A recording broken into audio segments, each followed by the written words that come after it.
This is Dan Jurgens, and if you want to have a good time, keep listening to the Krypton Report. Jason J. Lewis, the voice of Superman on Justice League Action, and you're listening to the Krypton Report. Hi, this is David Patrick Wilson. I played Superman, Clark Kent, in the television production of It's a Bird, It's a Plane, enjoying every minute of being right here on the Krypton Report. Welcome to the Krypton Report. I'm Tyler, the Superman of Blue, the man of tomorrow. And with me is my co-host, my partner in crime, the man who will stand beside me while we are still in old doing podcasting, because I have planned out in some way, shape, or form this podcast till 2030. Mr. James Cole. Through 2030. Yeah, that's pretty crazy. I was like, holy crap. Well, I got really good details through 2026, 2027, 2028 with, some variables in there, of course, because you know how things go. Yeah. But then 2029, 2030 are like the loose bones of things. And but hey, I love you. Well, I'm sure there's going to be plenty of changes. We have no idea what's coming in 2030. Just that one. So yeah. But we are going to get back to it. We have not talked about Superboy in a while, and we are closing in on completing season 3, which we will complete by the end of this year, and then kick off January of next year with season 4. But take the holidays off. Yeah, we'll close this up, but you'll see, guys. You'll see. So we're going to start with our first season 3, episode 20, People versus Metallo. Superboy is put on trial after Metallo takes him in court using kryptonite. Can Superboy stop him before it's too late, or will he be the one to be found guilty? James, thoughts on this episode? Oh man, thoughts on this episode. That Metallo suit is pretty wild. It was funny. It looks like someone just seriously just went into the garbage and found whatever and just put it in there. Yeah, it wasn't even done like a like old sci-fi type movies, or shows. But it was fun. I had a good time watching it. Him trying to tell the stories in from his perspective, trying to make himself seem like the good guy and Superboy as the bad guy. Yeah. When we saw the last episode with Metallo. Yep. And everyone's like, oh, okay.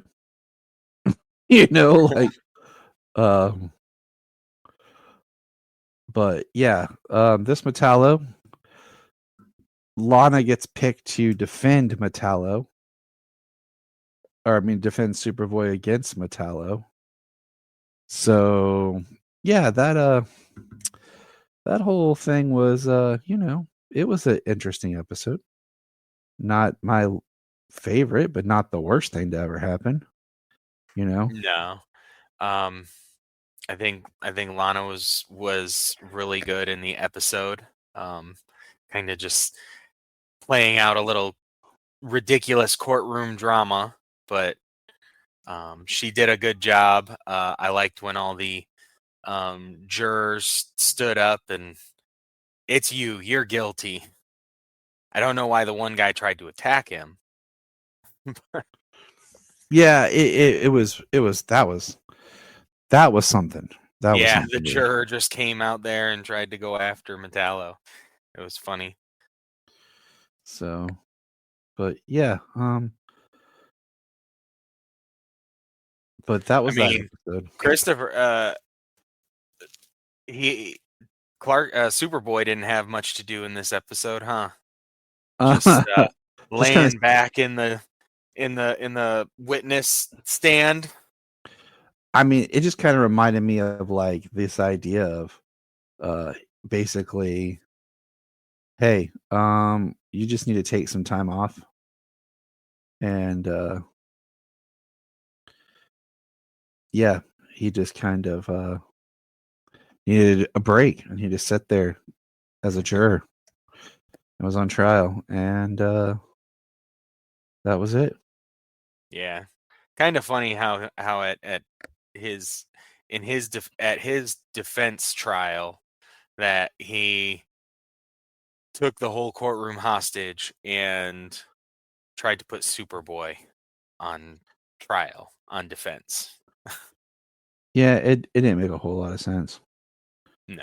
So, but let's see here. The next episode was season 3, episode 21, Jackson and Hyde. It's a dangerous case of split personality as Superboy battles evil in Jackson and Hyde. That is a very loose description of this episode because I'm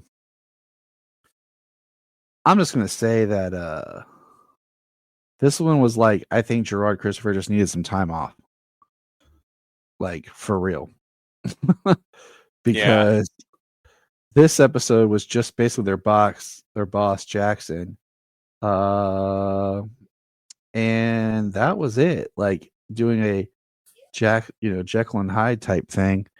And he didn't do anything, like there was no physical transformation, nothing. It was just him kind of being like meaner, like yeah. Really, that was really it. So yeah, I mean, come to find out, the girl has a Hyde transformation, and that was pretty. I mean, that was pretty wild. That was the best one. That was the best thing. It was the best thing in the whole episode. Like the way she played the character earlier in the episode, especially when he came over to pick up another bottle of her great-grandfather's elixir. Mm-hmm. I mean, that's how the whole thing started. She brings an elixir down and trying to get it analyzed and studied. He calls it snake oil, and then he gets into a car crash, and to get out, he drinks it, I guess, with hopes that it works. But he transforms into a violent character. And then a couple of people die throughout the episode, get beaten to death, and you think that maybe he did it. And you think it like, and he thinks maybe he did it. And I just feel like that could have been better. Yeah. I mean, they write it in as, talk about the grandfather's journals and how it was written by like two different people, somebody genuine and caring, wanted to help people kind of thing, and then somebody just kind of like raging violent. Yep. And they're like, but the handwriting's the same. Yeah. They do kind of a build up there. I mean, Superboy, he doesn't do just about anything until the very end of the episode. Yeah. You could almost say he didn't do anything.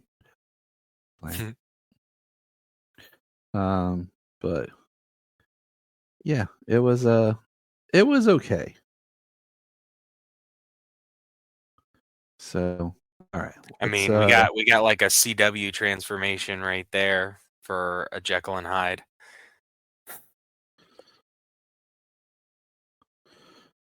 All right. So let's see. The next episode is Mind Games. This is probably the best out of all of them. Superboy and Lex Luthor have a heart-to-heart after they end up trapped together in a mind. It's one of the top-rated episodes. This is one of those episodes that's kind of I had discussed with Anthony Desiato over on Digging for Kryptonite that there's an episode like this in every Superman TV show. There's some sort of story like this. Yeah. Especially in Smallville, Yep. That's, I mean, it's one of the best episodes of season 6. So yeah. This one written by Sherman Howard. Yes. So, also starring Sherman Howard as Lex Luthor. Yeah, it's a good one. It's funny how we got like 3 episodes in a row here where Superboy does a bunch of nothing. Yeah. Pretty Gerard much. Christopher just laying all over the place. I mean, the guy was busy, so he probably needed to do something, you know? Mm-hmm. And but I think this one was the best one out of all of them, honestly. Yeah, So it was pretty good. You know, the kind ne- of a whole trapped in a mine with kryptonite. Superboy weekend. Lex gonna die to take out Superboy, kind of a thing, and Superboy hoping that Lana made it out, but she got trapped. So there's an extra element of stakes and danger, something he doesn't even know about. Only the audience. yeah, because the audience is smart. But the next episode, Wish for Armageddon, Superboy discovers that he unknowingly entered into a contract with an evil force that uses his dreams to create actual world disasters. What did you think about this one? I mean, there was some interesting stuff here. I mean, there was the magic kind of controlling Superboy.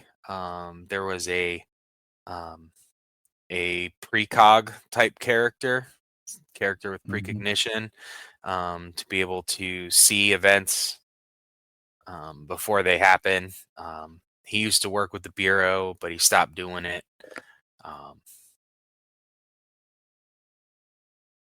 Yeah. Interesting stuff. Yeah, but But you know, we always got some kind of like false humanitarian, false philanthropist who's always got some plans for world domination. I mean, wouldn't you? I don't know. I don't feel like I would, Yeah, me neither. but you never know, I guess. So, and then the last episode we're talking about today is episode 24. Clark Kent becomes one of many helpless victims in a hostage standoff. Can he save the day without revealing his secret identity?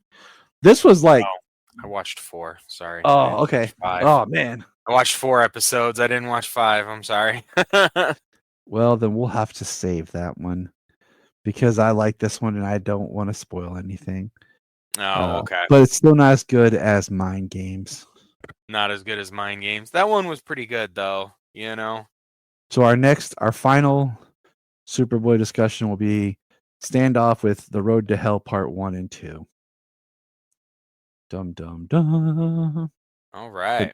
But now let's talk about some comics. And we're going to finish up with our Loeb Kelly City of Tomorrow with Superman 159, Superman Man of Steel 103, and Action 768. The last few of that, James and I decided it was so much easier to go through the the giant trade. Yes, the omnibus volume that they have on the app So collects them all in order. And it just they're so I have a love-hate relationship with the app just because of some of the stuff that they put on here that you're like, yeah, and then some of the stuff that you're like, wait, why is that not on here? Yeah. Well, you know, none of them are really perfect. Like over there on the Marvel Unlimited, it's all issues. They don't have like trades. You can't just read like a whole. You have to read issue by issue. But So all right, you want to start us off? something's got here, there's something's got that. They got this. You want to start us off, Mr. James Cole, sir? Yes. It's what he didn't do. Yep. Yeah. Go for it. Go for it. Oh, okay. For everyone that Clark just is while we're writing- recording, just so everyone knows, I'm fighting a bit of like an ear infection type thing. So if it seems like sometimes I'm responding slowly, or I'm not hearing James, it's because my ears are all like junked up. So apologize. Oof. That sounds terrible. When Yep. your ears are all muffled. So yeah, what he didn't do. Clark is talking. He's talking about a hurricane.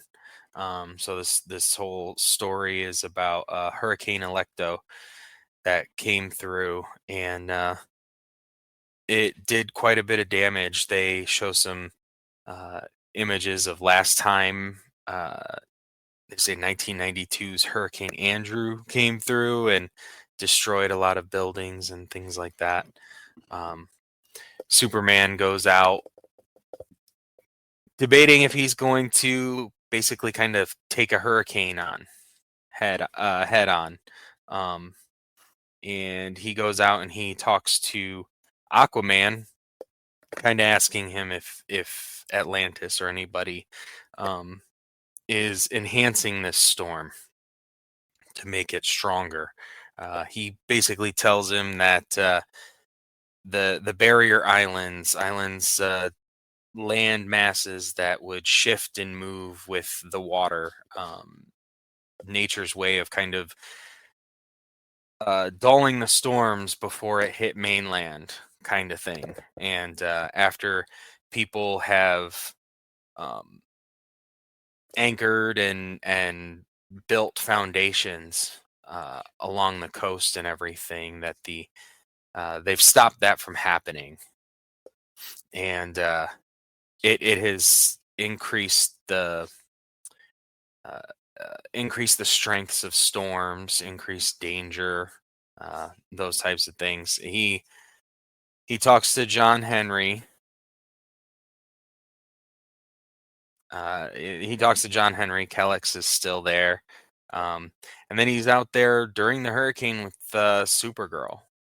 And she is trying to talk him into diverting the storm, changing its course a little bit, things like that, that they could do it. And he's out there just saving people. He's talking to her, trying to get her to understand that that's not quite their place. He's trying to figure it out himself as well as her.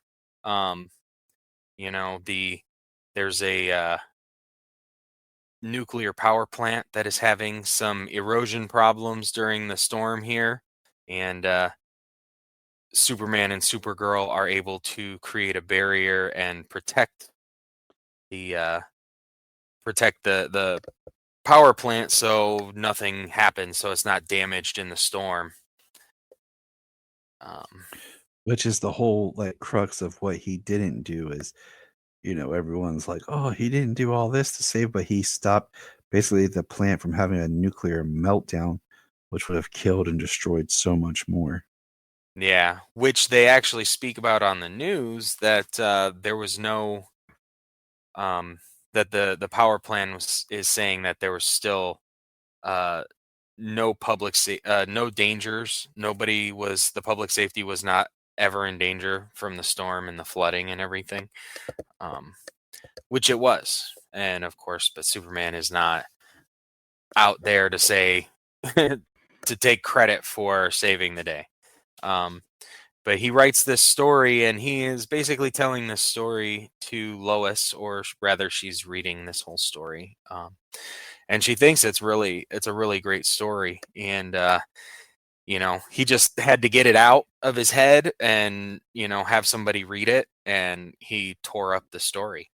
And I love the part where she's like literally holding on to his arms and got her feet on his chest, like pulling, trying to get the papers out of his hand. It was a funny moment between them.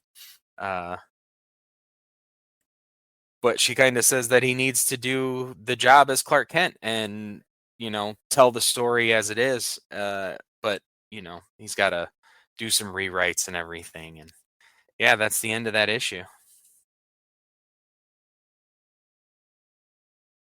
All right. Do we skip? Do we miss one? I Do we don't think so. That's the one thing about some of these trades, like it doesn't tell you like which one it is. Did we talk about the adversary? I think so. Did we talk, or did I? Was that the next issue? I know I read it. Yeah. Did we talk about? See, this is what happens when we don't get to record as often as we want. Did we talk about the one with Kyle Raynard? You actually had them all pretty good. You know what? Maybe I started too far in. I don't know. We'll get them all three. It doesn't matter. It doesn't matter. That's okay. Detour with Kyle Rayner was actually really good, though. Starts off with back when Superman got seen with his wedding ring, and that kind of leads Maxima to come through here, in her jealous rage as he had rebuked her advances in the past. And now that he's married, she's kind of pissy about it. Yeah. And what I thought was interesting when we saw Graven. Was this the character that you knew about? Who, the giant red guy? No, the like purple dude that Kyle Raynard's fighting with. And they're like, Nice. where is it? The good news is that is not Darkseid. The bad news, it's his son. Graven. Why have I never heard of this dude? No, I had never heard of this dude either. Hello, Cameo from Solo. Hi, gone to bed. Greatest dude I know. No, I of course know of Scott Free, Calabac, and his daughter Grail. Yeah, but I've never heard of Graven before. Maybe he got erased from Infinite Crisis. See the things we learn when we read. Reading is important, kids. Keep reading. What's really cool about this story, though, is at the time he's not like Kyle wants to be able to stand up next to Superman, next to the rest of the league. He's got big shoes to fill from other Lanterns and stuff. And Superman is kind of there to test him a little bit. And he says, he's glad to have his, he would always be glad to have him have his back, as it were. So it was really cool. Which is really cool because like I'm always like not struggling, but like trying to find really good Kyle stories. Just because I feel like I don't have as many Kyle stories, Right. So I'm always struggling with that. Right. And it's funny how Kyle is comparative to the rest of Ed McGuinness's work, how everybody is huge. Kyle's not like one of your impressive like physical specimens as almost all the superheroes are. The way McGuinness draws them, like the way Maxima looks, the way whoever the big red guy was, and then Graven, dude. Yeah, and then Graven, like, just huge. Oh man, but I love it, McGuinness's art. So do I. I've come to really appreciate and like his stuff more and more. Not that I never not liked it, but I don't know. It makes me, for lack of a better term, like happy. Like, some stuff people will, do, and you're like, okay, that's cool. That's kind of childish, and you're just kind of like, okay, and you just kind of roll with it. And then sometimes people will do some stuff, and it's kind of playful, but it's so on point. And I feel like that's what we have here. I don't know. I don't know how to really sum it up. Gotcha. No, it's funny, I started where I had started because you remember last time when we talked about this, I said I actually read some further issues, Yeah. and I was like, so I think I picked up where I had left off, and that's where I picked up here. Oh, that makes sense. All right, and then the next issue is is adversaries, where this is kind of where Lex is starting to talk political. There's the line where Jimmy says, "Lex for president? What?" He's gonna announce his candidacy, and then this big dude in an all black suit with spikes smoking a cigar shows up, and him and Superman start fighting, and all he wants to do is beat Superman. And we kind of get a little bit of his backstory about how his parents were alcoholics and his mom beat him and his dad was short, and he basically lived in his fantasy. And as it goes on and on, Superman just basically lets him punch him and beat him just so he can say he beat him. And we see a little kid who lives in Clark and Lois's apartment, who's in a wheelchair, who has like a hover chair, like Professor X style. Yeah. And Carrie is his name. And he's got all kinds of Superman toys. Looks like my room full of action figures. And then Superman just basically lets him get punched and knocked out by this guy, quote unquote. So the guy will, lay off. And that's pretty much the gist of it. Except for the guy appearing in the shower. Yeah. Which we got just a little bit of him earlier, like watching stuff through the projector or whatever, but yeah, I'm not sure what that was all about. That's the build up to something bigger. The next one is written by Joe Kelly. Penciler is Duncan Role. Oh, Captain, my Captain. And the art in this is not bad, but inconsistent. And I mean that because sometimes Clark's face looks different from panel to panel. But this is featuring Mary Marvel and Captain Marvel Jr. Yeah, I think is that who that is, Captain Marvel Jr. They don't actually. Yeah. I don't think they ever even said that in here. Yeah, it's one of those confusing because she's like in white, he's in blue, and a giant frog shows up. So, you take this one, James? What do you think? Yeah, I mean, we got the Marvel family here, and I mean, Captain Marvel Jr. He's like super speed. We find out that they're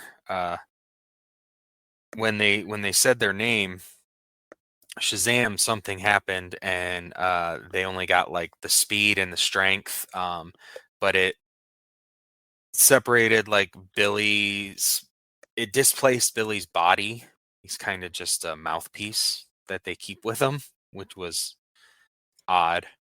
But and Mary Marvel she doesn't make sense when she talks. I think she knows what she's trying to say, but Superman can't understand her. The frogs are being controlled by like a frog deity, because of a cure that they have to kill like thousands of frogs to make like 3 pills of something, of some sort of treatment. And Superman, he kind of figures out what Mary's been trying to say and what Captain Marvel Jr. is trying to say, and he says Shazam, and he kind of allows Captain Marvel to take over his body, and Superman is just along for the ride.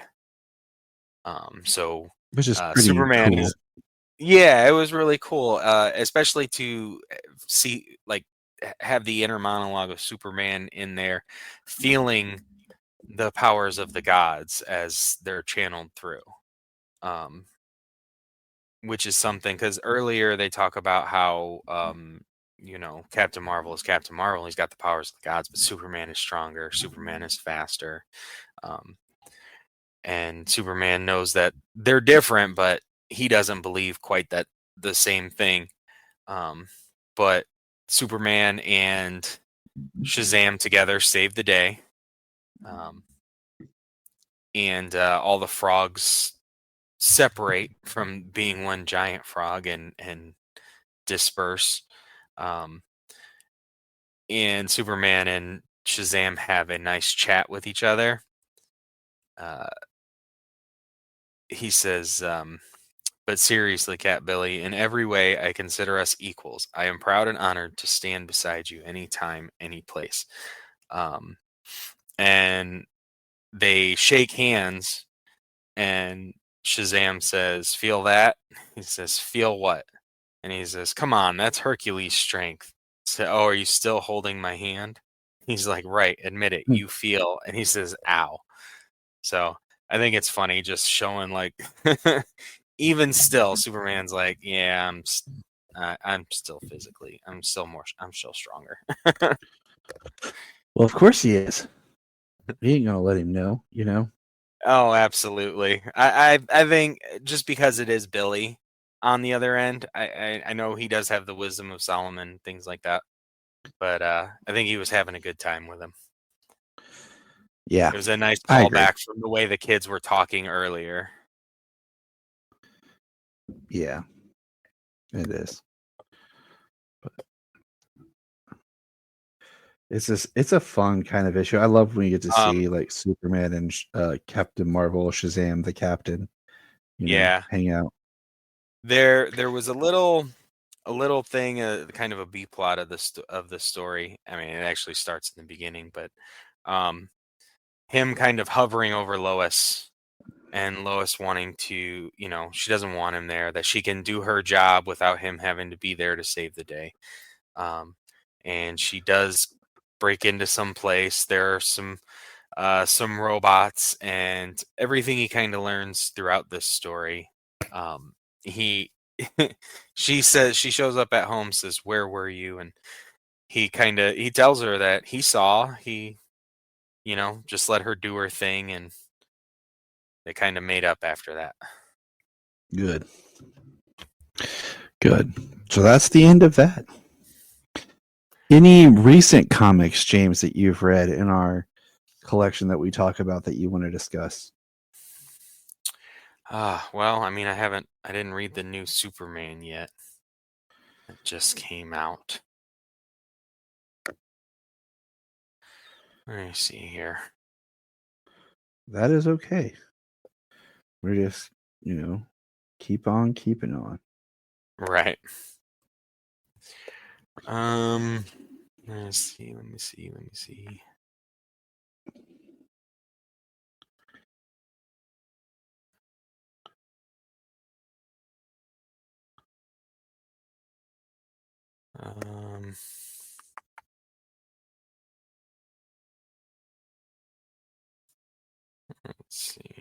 That's okay. If we don't have anything now, we can just save it for another time. I think these ones we already talked about.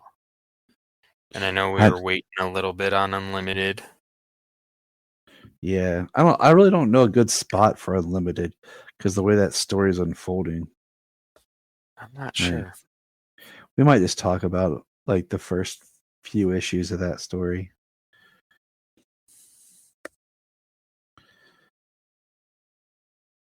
Did you read Crypt of the Last Dog #3 or #2?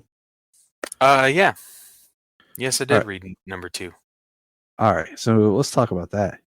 So #2 is basically Krypto meets Lex Luthor, and that's where the first issue ends, and we think it's going to go well, and then the first panel is Lex yelling "bad dog" and smacks the dog, and then we see Krypto alone chewing on stuff. Lex beats it, put him in a cage, And I keep thinking to myself, like, why doesn't Crypto have superpowers? But like, they come and they go. And then we see Lex building something, and he walks him, and we really see where Lex lives, like in the slums and shanties. And then Lex actually sets up a device to go off to basically kill, his family to get, like we've seen before. And Lex rescues Crypto, but then because of Crypto's actions and barking and everything like that, saves more people than, because it ends up,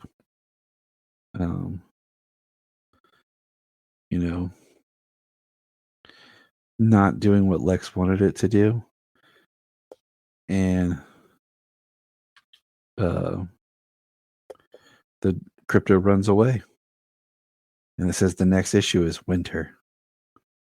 Is it really? It's a good story, but like it's just short because Crypto doesn't talk. Yeah, it's from Crypto's position point of view. So, you all the time when Lex is gone, you're just with Crypto, and he's just in a cage. The beginning of this issue says, content warning, this issue contains scenes of a bad person with a good dog. True heroes care for their furry friends and treat them with love and respect. Amen. Yes. But yeah, he didn't even intend to ultimately use the device, at least at the time when it does go off. But yeah, it does go off, and he rescues Crypto. But I'm glad that Crypto got away from him when he did. Did you read Justice League Red #1? I don't know. I did not. It's a book we're not going to cover, but I just wanted to bring it up because it is tangentially related. But it's Red Tornado pulls together a team, and it's like Cyborg, Deadman, Simon Baz, somebody else I can't remember, and Power Girl. So that's where Power Girl is now, because we always talk about they're not really using Power Girl. So, which I'm okay if they do, if they put them in other teams, right? At least give them something to do instead of something so close to what somebody else is doing. Like you're writing two of the same books. So, all right. I'm downloading that now.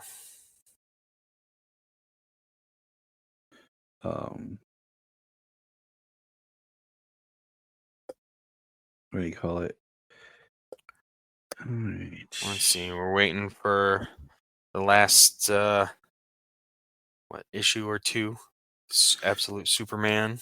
Yeah, we're trying to see where that arc goes. I think the only thing we can really talk about is Crypto. If you read #3, which you said you didn't, and then did you read Action 1089? Action. I did read. I did read the last Action. All right. Let's do Action 1089. Want to do that one? Yeah. All right. So this starts where Clark's teacher, the issue is called Schooled. Clark's teacher, says Smallville years ago, shows up, and he introduces himself and everything. We find out he is Captain Comet. Yes, Captain Comet. And I like how there's like these little says, in retrospect, oddly phrased, red flag #1. Yeah. He says, nor do I have any interest in exposing Clark's dual identity tonight. Tonight. And basically, Captain Comet tells his story about natural forces were something else altogether. A polar megazord claimed the lives of half the planet. On Stagus Fort's young defender, B. DeLorean tried to thwart an alien invasion with mind control, unprepared for the psychic backlash that turned him against his world. And, he's talking about what Clark could do. And then there's a hint of dismissive towards normal folks. Red flag number 2. And then there's it's I'm. So he believes I'm sure, but this world deserves proof that Clark will always act thoughtfully if it's to trust him. It's equals I'm red flag number 3. And then we see Clark doing his chores and eating some cereal, but he gets yelled at because his clothes are getting damaged from all of his activities. And well, he had an agreement about doing his chores at normal speed. Yep. I wouldn't do my chores at normal speed. Screw that. I ain't doing jack at normal speed. He says, yeah, I was distracted, but I'm saving time. You're creating a bad habit, and what if someone sees you? He says, I have super hearing. Who's going to sneak up on me? He said, you didn't hear me. So I love how they call him Clark. He calls him Clark Joseph Kent. He says, hearing your full name is never good.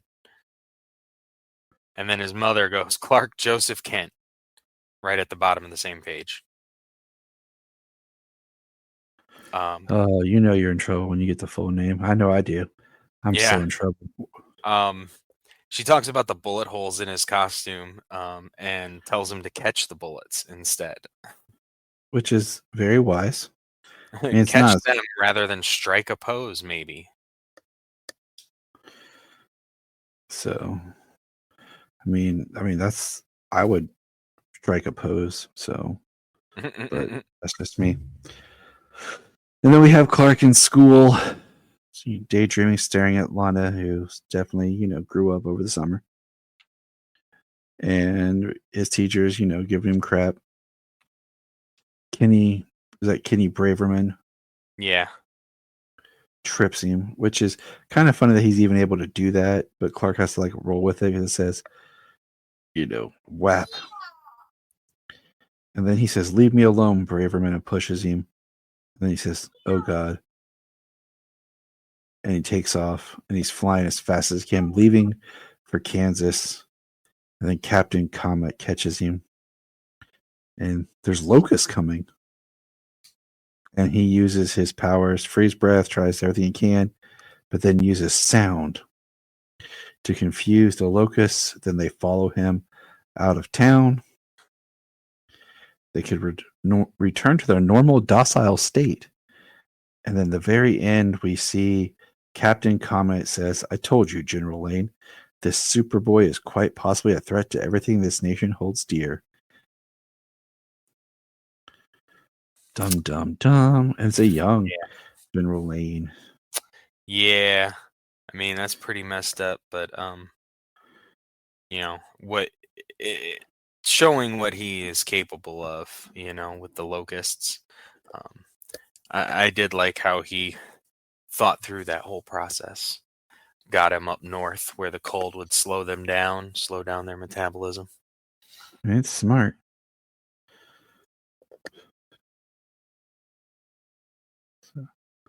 Did you read Supergirl 3? I know that was one that you hadn't read, that I had read. Yeah, it was Satan Girl. Yep.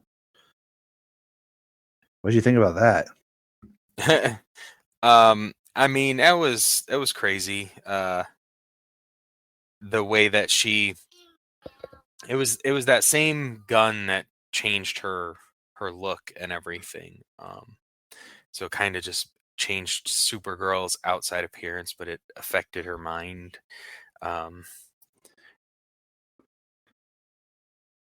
And I did like the end where Supergirl ultimately, hugged her and talks to her and wants to be her friend. But then we got Leslie Lar's parents coming out of Kandor, and you are in violation of code, which forbids unsanctioned transit beyond Kandorian walls. This is a serious offense. So both of you are to be brought back for sentencing. Dum dum dum. Yeah. I mean, it was a fun issue reading through it, the way it happened. Getting to see Lena trying to figure out the technology that messed up Supergirl's suit, that changed her suit to the phony girl suit.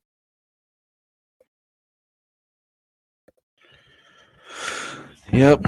So I like Supergirl 4 came out, didn't it? I haven't seen it. Maybe I don't know. Maybe I have it. I always download. Actually, it is on there. I have to download it. Every Wednesday at noon. I just download all the Ultra books and then just read that night before I go to bed. I wish.